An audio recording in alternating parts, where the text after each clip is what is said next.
In this video, I'm going to talk about protecting your privacy in your author business, and why failing to do so can lead to trouble down the road that you didn't expect.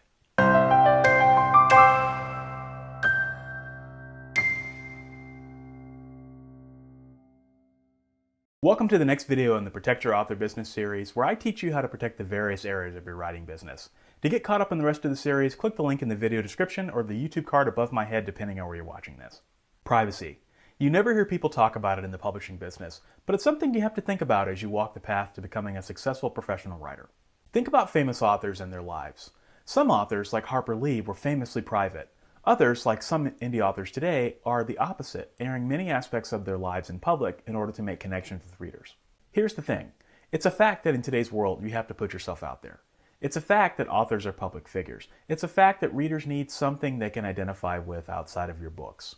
But there's a difference between putting yourself out there and putting yourself out there, if you know what I mean. Many authors take a lackadaisical approach to privacy. They either don't think about it or assume that giving the world access to their private lives is okay.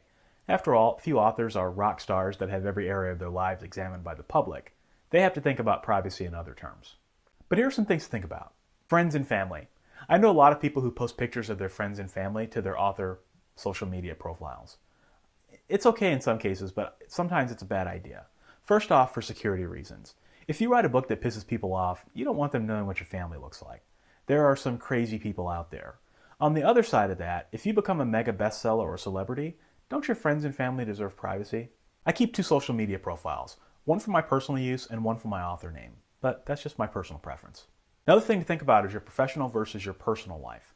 Not all of us are full-time authors. For example, I make my living as an insurance professional. I don't want to mix that with my author career, though both careers do have some interesting intersections now that I think about it.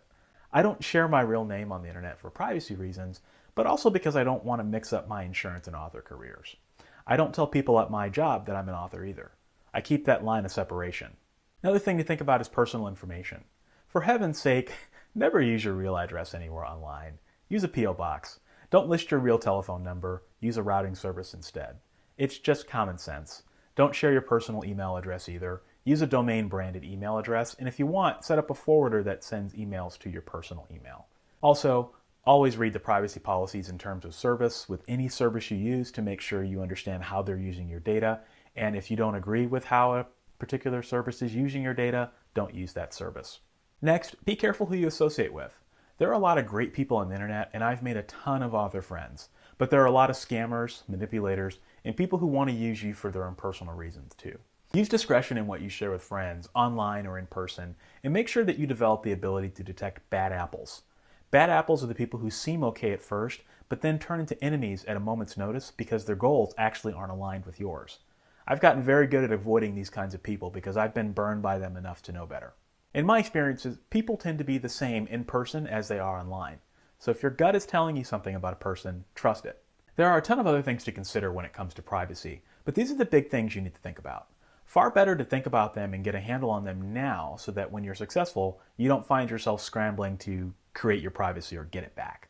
That's it for this video. If this is your first time watching, I'd love to have you subscribe, and if this video helps you in some way, do me a favor and click the like button. Thanks for watching.